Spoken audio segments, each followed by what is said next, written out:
हाँ, आज अपन बात करेंगे आपके पॉलिटिकल साइंस की, राजनीति विज्ञान की जो ये वाली बुक है, ठीक है, यानी कि इंडियन कॉन्स्टिट्यूशन एट वर्क, भारतीय सिद्धांत और व्यवहार वाली बुक है। बहुत ही इंपॉर्टेंट बुक है और एक से बड़े एक क्वेश्चन मैंने आपके लिए इंपॉर्टेंट लगाए हैं। इनको पहले पढ़ना है, वही सेम बात, उस अगर टाइम मिल जाए तो एक्स्ट्रा पढ़ना है। जहाँ तक है ऑलमोस्ट पेपर इन्हीं क्वेश्चन में बनेंगे, चाहे वो मैंने ज्योग्राफी लगाए हो आपके, चाहे हिस्ट्री लगाए हो, चाहे पॉलिटी लगा रहे हो, ठीक है। मोस्टली पेपर इन्हीं क्वेश्चन में से आएंगे, ये क्वेश्चंस आपको मिलने वाले, बहुत अच्छे से कर लेना। रही बात वन लाइनर की और ऑब्जेक्टिव की, तो वो वाले क्वेश्चंस आपको एमसीक्यूज वाले वीडियो सारे देखना है। मैं बहुत कह चुका हूँ, आपको बार बार कहने की जरूरत नहीं है। उन सभी को आपको टेस्ट को बार बार, चाहे 5 बार टेस्ट दे लो, 10 बार दे लो, ठीक है। चलो फिर चैप्टर फर्स्ट निकालते हैं अपन, संविधान क्यों और कैसे, कॉन्स्टिट्यूशन वाई एंड हाउ। इसमें अपन बात करेंगे शॉर्ट आंसर टाइप क्वेश्चंस की, लघुतरात्मक प्रश्न की। फर्स्ट है भारत का संविधान, या फिर भारतीय संविधान सभा बोल दो, वो केवल उन सिद्धांतों को ही मूर्त रूप और आकार दे रही थी जो उसने राष्ट्रीय आंदोलन से विरासत में प्राप्त किए थे। 100% क्वेश्चन मिलने वाला है आपको। द कॉन्स्टिट्यूशन ऑफ इंडिया या फिर the constitutional assembly of India was merely giving shape and shaping to principles it had inherited from the national movement। ये क्वेश्चन एज इट इज आपको नोट्स मिल जाएंगे। खूब सारे स्टूडेंट कहते हैं सर ज्योग्राफी में 1-2 क्वेश्चन नोट्स में नहीं मिल रहे, वो आपको मिल जाएंगे। वो क्वेश्चन की थोड़ी फॉर्मेशन मैंने चेंज करी है, उससे क्या फ़र्क पड़ता है, आपको पूरी नोट्स जब देखोगे तो वो सारे क्वेश्चन आपको मिल जाएंगे। सेकंड है, स्पष्ट कीजिए कि भारत का संविधान एक जीवंत सच्चाई है, very important. Explain that the constitution of India needs a living reality, ठीक है। ये हो जाएगा। नेक्स्ट है, भारतीय संविधान के कोई 5 मौलिक कर्तव्य लिखिए। Right any 5 fundamental duties of Indian citizens. चौथा क्वेश्चन है इसी का, संविधान के कार्यों का उल्लेख कीजिए। संविधान के 3-4 कार्य अपने पढ़े थे, तो अगर ये क्वेश्चन बड़ा आता है तो 4 लिखने पड़ेंगे, छोटा आता है तो कोई 2 लिख देना, फर्स्ट और सेकंड के सभी, है ना। Mention the functions of the constitutions. ये हो गए 4 आपके लघुतरात्मक प्रश्न। अब हम बात करते हैं लॉन्ग आंसर टाइप क्वेश्चंस की। निम्न आता हूँ बड़े वाले क्वेश्चंस की। उसमें फर्स्ट है, संविधान सभा में उद्देश्य प्रस्ताव किसने प्रस्तुत किया, इसके मुख्य उपबंधों का वर्णन कीजिए। Who presented the objective resolutions in the constitution assembly, describe it's main provision. इसके क्या क्या प्रोविजन मेन थे, वेरी इंपॉर्टेंट क्वेश्चन। सेकंड, भारतीय संविधान में विभिन्न देशों के संविधानों से लिए गए प्रावधानों का उल्लेख है, आपको पता है, तभी इसको कोई कहता है कि ये उधार का झोला है, ठीक है। तो ये अगर ऐसा है तो आपको उस बात को साबित करना है। कौन कौन से देश से अपने क्या क्या लिया वो मैंने लिखवा रखा है, बहुत अच्छे से आपको लिखना है। यानी कि या फिर ऐसा आ सकता है, भारत का संविधान जो है वो उधार लिए गए सिद्धांतों का समूह है, व्याख्या कीजिए। यानी कि mention the provisions taken from the constitution of different countries in the Indian constitution, या फिर the Indian constitution is a set of borrowed principles explain, ठीक है। ये था आपका चैप्टर 1। अब अपन बात करते हैं चैप्टर 2 की, जिसका नाम तो खैर आप जानते होंगे, शॉर्ट आंसर टाइप क्वेश्चन अपन देख रहे हैं, लघुतरात्मक प्रश्न देख रहे हैं। उसमें पहले फर्स्ट है, आपके अनुसार कौन सा मौलिक अधिकार सबसे ज़्यादा महत्वपूर्ण है, इसके प्रावधान को संक्षेप में लिखे और तर्क देकर बताएं कि ये क्यों महत्वपूर्ण है। पहले आपको ये बताना है कि कौन सा ऐसा वो इंपॉर्टेंट है फंडामेंटल राइट, और फंडामेंटल राइट अगर वो है तो क्यों है, उसके आपको रीजन भी बताना है, ठीक है। Which of the fundamental right is in your opinion the most important right, summarise the provisions and give arguments to show why it is most important, क्यों महत्वपूर्ण है। कोई भी एक का बताना है, मैंने नोट्स में अच्छे से लिखा रखा। चैप्टर पूरा पढ़ोगे तो पता चलेगा। एज इट इज़ क्वेश्चन आना ज़रूरी नहीं है, लेकिन उससे मिलते जुलते आते हैं, कभी कभी हो सकता है। वैसे तो ऑलमोस्ट एज इट इज आएंगे, लेकिन 1-2 क्वेश्चन आ सकता है, ठीक है, तो ध्यान रखना है। सेकंड है, मौलिक अधिकार और साधारण अधिकारों में कोई 2 डिफरेंस बताने, ठीक है। यानी कि state any 2 difference between fundamental rights and general rights, या फिर उसको ऑर्डिनरी राइट्स भी बोलते हैं, ठीक है। थर्ड, धार्मिक स्वतंत्रता के अधिकार को लोकतंत्र का प्रतीक क्यों माना जाता है, ठीक है। The right to religious freedom in considered a symbol of democracy. और चौथा है, नीति निर्देशक तत्व और मौलिक अधिकार, वेरी इंपॉर्टेंट, उसमें क्या रिलेशन है, संबंध है। तो what is the relation between directive principle of state policy and fundamental rights, ठीक है। डीपीएस भी बोलते हैं, शॉर्ट मैंने आपको बताया था, नीति निर्देशक तत्वों को डीपीएस भी बोला जाता है। एग्जाम में आ सकता है डीपीएस भी, लेकिन हालांकि इतना तो आपके नहीं आएगा, लेकिन आपकी फुल फॉर्म आ जाएगी। 5वां, राष्ट्रीय मानवाधिकार आयोग, मैंने आपको लिखवाया था, अलग से वीडियो बना रखा है इसके ऊपर, ठीक है। तो उसके ऊपर आपको टिप्पणी लिखी, मतलब उसके बारे में अगर बढ़ा जाता है तो भी लिख सकते हो, क्योंकि मैंने आपको अलग से बढ़ा दिया। तो right A note on national human right commissions और कमीशन, सॉरी। अब देखो छठा क्वेश्चन इसी में, नीति निर्देशक तत्वों में ऐसे कौन से अधिकार दिए गए हैं जिनके लिए न्यायालय में दावा नहीं किया जा सकता। ये छठा लघुतरात्मक है। Vote rights have been given in the directive principles for which can not be claimed in court. अब अपन बात करते हैं लॉन्ग आंसर टाइप क्वेश्चन की, निम्नदातों प्रश्न की। उसमें फर्स्ट है, भारतीय संविधान में दिए गए स्वतंत्रता के अधिकार की विवेचना कीजिए, वेरी इंपॉर्टेंट है, स्वतंत्र, राइट टू फ्रीडम, ठीक है। तो discuss the right to freedom given in the Indian constitution, ठीक है। अब अपन बात करते हैं चैप्टर 4 की, कार्यपालिका एग्जीक्यूटिव। बहुत शानदार किया था अपन इसको। इसमें अपन पहले बात करेंगे शॉर्ट आंसर टाइप क्वेश्चंस की, लघुतरात्मक प्रश्न की। फर्स्ट है संसदात्मक शासन प्रणाली की किन्हीं 4 विशेषताओं को लिखना है आपको।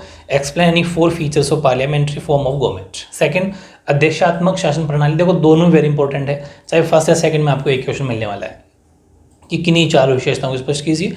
Explain any 4 features of presidential form of government. तीसरा क्वेश्चन है कि भारत में बिना प्रधानमंत्री के मंत्रिपरिषद का कोई अस्तित्व नहीं, व्याख्या कीजिए। ध्यान से समझना, एज इट इज क्वेश्चन ना आए, लेकिन मैंने आपको प्राइम मिनिस्टर की एक पावर बताई थी कि प्राइम मिनिस्टर चाहें अगर वो इस्तीफा दे दें, अगर वो रिजाइन कर दें, तो पूरी की पूरी मिनिस्ट्री है जो मंत्रिपरिषद है वो खत्म।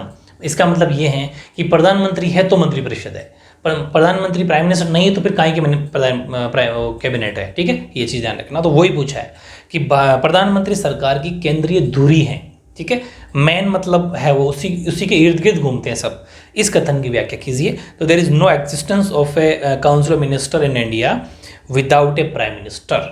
एक्सप्लेन, या फिर ऐसा आ जाए the prime minister is the central axis of the government. Explain this statement. ठीक है, तो दोनों ही वेरी इंपॉर्टेंट है, कोई भी फॉर्म में आ सकता है, क्वेश्चन बहुत इंपॉर्टेंट है। फोर्थ है भारत के राष्ट्रपति को उसके पद से हटाने की क्या, वो जो भी इम्पीचमेंट सिस्टम है, महाभियोग जो मैंने आपको कराया था, उसको अच्छे से बताना है। वही what is the way of remove the president of Indian from his office. पांचवा स्थायी कार्यपालिका और राजनीतिक कार्यपालिका। मैंने उनको स्टार्टिंग में चैप्टर में आपको डेफिनेशन लिखवाई थी, वो डेफिनेशन लिखनी है दोनों की, वो क्या होती है, यानी कि what is the permanent executive and political executive. और छठा है अखिल भारतीय सेवाओं से आप क्या समझते हैं, वो मैंने आपको बहुत अच्छे से लिखवा रखा है। सिर्फ उनके नाम लिखने, थोड़ा सा उसके बारे में लिख देना कि ये सेंट्रल गवर्नमेंट के अंडर में आती है वगैरह वगैरह, स्टेट गवर्नमेंट के भी आती है, वो सारी बातें लिखवा रखी है। IAS IPS IFS सारी वो तीनों इसके अंदर लिखना है। और मतलब what is the mean by all India service, name all India services, उसका नाम भी आपको लिखना है। सातवां प्रजातंत्र में नौकरशाही का क्या महत्व है, मतलब कि what is the importance of bureaucracy and democracy. मैंने आपको लिखवाया था ब्यूरोक्रेसी का, उनका क्या क्या इंपॉर्टेंस है कि नौकरशाही है तभी तो सब कुछ काम वही तो देखते हैं, सिर्फ मंत्री तो उनका दिया हुआ भाषण पढ़ता है। ठीक है, बाकी सारा कौन तैयार करते हैं, यही तैयार करते हैं। तो इस क्वेश्चन को भी आपको अच्छे से बहुत अच्छे से देखना है। ब्यूरोक्रेसी के बारे में लिखना है, कुल मिला के नौकरशाही के बारे में आपको लिखना है। ठीक है, अब बात करते हैं लॉन्ग आंसर टाइप क्वेश्चंस की। तो इसमें एक ही निबंधात्मक, वो है भारत के राष्ट्रपति की शक्तियों और स्थिति की विवेचना कीजिए। Discuss the powers and status of the president of India. बस इतना ही, वो ज़्यादा इंपॉर्टेंट नहीं है, बस इतना ही। बस वो 6-7 क्वेश्चन छोटे वाले बहुत अच्छे से आपको देखना है। ठीक है, अब अपन बात करते हैं चैप्टर 5 की। शॉर्ट आंसर टाइप क्वेश्चन है, वो भी सबसे पहले लघुतात्मक प्रश्न देखते हैं। पहला क्वेश्चन है संसद या फिर विधायिका, एक ही बात है, उसकी क्या आवश्यकता है, जरूरत क्या है। ठीक है, क्योंकि चैप्टर का नाम लेजिस्लेचर विधायिका है, तो वो चैप्टर का जो नाम है वही पहला क्वेश्चन बन सकता है कि इसकी जरूरत क्या है। संसद की उपयोगी, या फिर ऐसा सकता है संसद की उपयोगिता को स्पष्ट कीजिए, यानी कि what is the need of parliament, या फिर लेजिस्लेचर, या फिर explain the utility of parliament. ठीक है, सेकंड दल बदल। मैंने आपको कहा था कि आजकल चलते लोग दल बदल लेते हैं, जैसा अभी यूपी इलेक्शन है तो उसके अंदर बहुत सारे बीजेपी को छोड़ के समाजवादी पार्टी में शामिल हो गए, तो ऐसा बहुत सारी जगह देखा जाता है जो दल बदल लेते हैं। तो ये दल बदल से क्या मतलब है, मैंने लिखवा रखा है, और दल बदल को रोकने के लिए क्या क्या उपाय किए गए हैं बहुत अच्छे से आपको बता रखा है। चैप्टर पूरा अगर पढ़ा है तो सारी बातें मैंने बहुत अच्छे से बताई है कि what is meant by defection, या फिर what measures have been taken to prevent defection, क्या उसको कैसे रोका जा सकता है जो पार्टियां चेंज कर लेते हैं, इस पार्टी से इस पार्टी में, इस पार्टी इस पार्टी में, वो करना है। क्वेश्चन में तीसरा है कि भारत में राज्यसभा के लिए अमेरिका की समान प्रतिनिधित्व प्रणाली का प्रयोग क्यों नहीं किया गया। मैंने आपको कहा था एग्जाम्पल, वो आपने स्टेट के यूपी वाले एग्जाम्पल दे रखे हैं आपने, वही कारण है।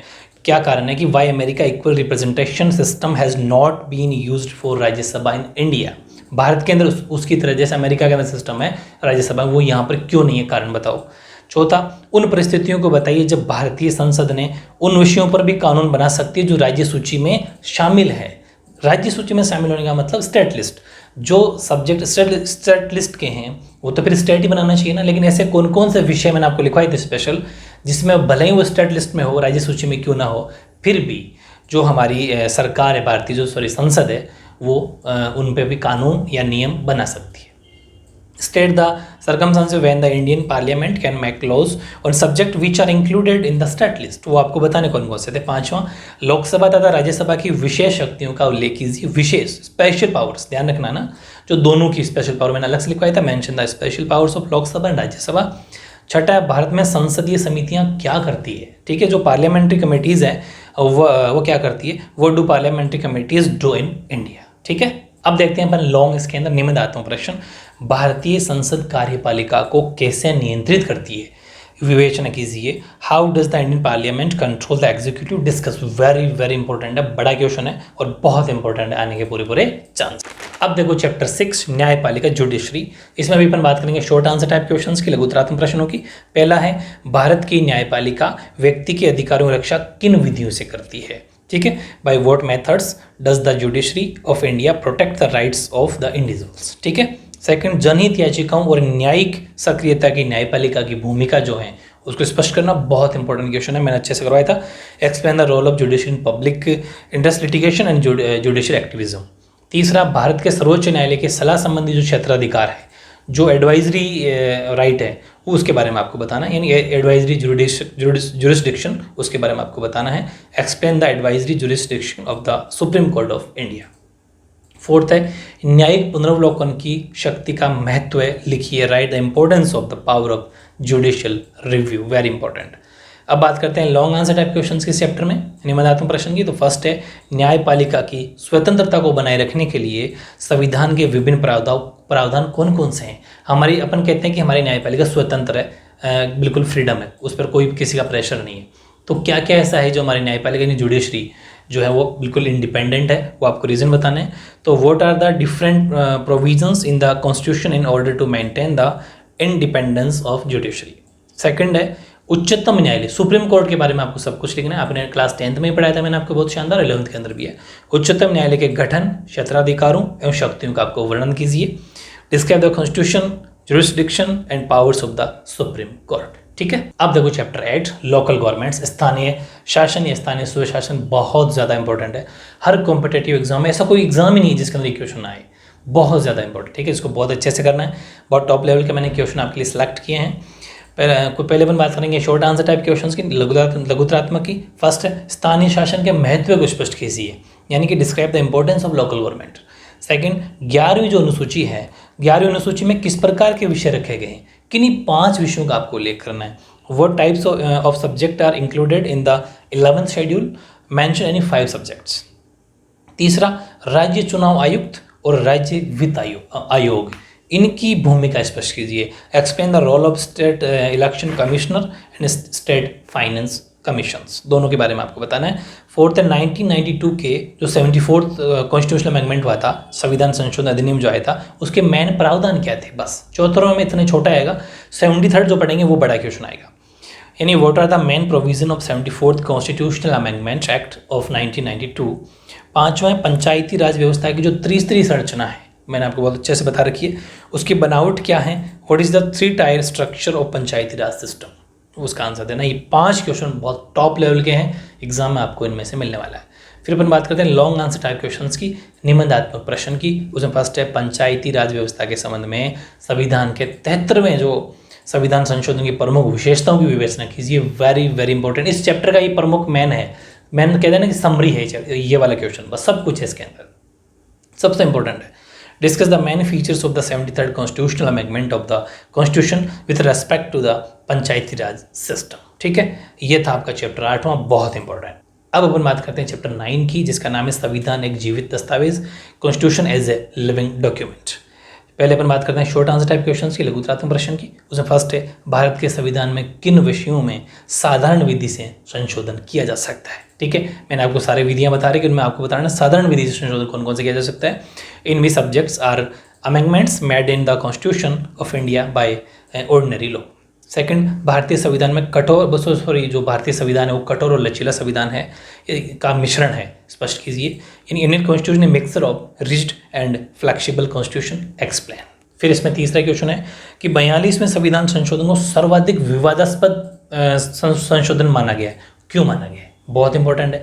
इसको सबसे विवादास्पद के में अंदर आता है। तो why was the 42nd constitutional amendment consider the most controversial amendment, क्यों माना गया विवादास्पद, ठीक है, वो आपको रीजन बताना है। ये था आपके 3 लघुतरात्मक प्रश्न। 2 है निबंधात्मक, लॉन्ग आंसर टाइप क्वेश्चन 2 है। फर्स्ट है संविधान सबसे इंपॉर्टेंट, ये पक्का छपेगा ये क्वेश्चन। तो संविधान एक जीवंत दस्तावेज है, इस कथन का आशय स्पष्ट कीजिए। भारतीय संविधान एक जीवंत दस्तावेज है, इसके पक्ष में आपको तर्क भी देना है, ठीक है। यानी इसके फेवर में आपको कुछ स्टेटमेंट आपको देना है। Indian constitution as a living document, explain the meaning of this statement, और आपको मीनिंग भी देना है प्लस इसके फेवर में कुछ आर्ग्यूमेंट्स भी रखने हैं। Give arguments in favour of Indian constitution being a living document. Second है, एक संविधान में संशोधन की क्या आवश्यकता है। जैसे कोई भी कहता है कि भारतीय कोई भी संविधान हो, ऐसा कोई कहे कि उसमें ज़रूरत क्या है संशोधन की, आपको पता होना चाहिए कि संविधान में संशोधन होना ज़रूरी है। ज़रूरी है तो क्यों ज़रूरी है वो बताना है। क्या देश में कोई स्थायी या परिवर्तन संविधान नहीं हो सकता, बताना है आपको। What is the need of amending a constitution, can there no permanent या फिर unchangeable constitution in the country, इसको भी आपको बहुत अच्छे से एक्सप्लेन करना है। इस तरीके से इन चैप्टर्स जितने बने बाकी जो बच के उनके भी जल्द मौत लगा देंगे, इनको बहुत अच्छे से करके जाना है। 100% पेपर इन्हीं में से बनेगा। कुछ क्वेश्चन हो सकता है वो बाद की बात है, अगर आपको टाइम मिले तो वो करना है। बस MCQs वाले वीडियो को देखना ना भूलें, उसको टेस्ट आपको देखना है, हाथों हाथ आपको रिजल्ट मिल जाता है, ठीक है। उसमें मुझे आप कमेंट करके बता देना आपके क्या क्या मार्क्स आते हैं, तो आपको भी ठीक रहेगा। मैं तो कहता हूँ एग्जाम से पहले 4 से 5 बार टेस्ट दे दो, 3 बार दे दो, वो जो 1 लाइनर क्वेश्चन है और बड़े भी आपको हेल्प हो जाएंगे वहाँ से, ठीक है। तो आपको आपके एग्जाम के लिए ऑल द बेस्ट। ओके।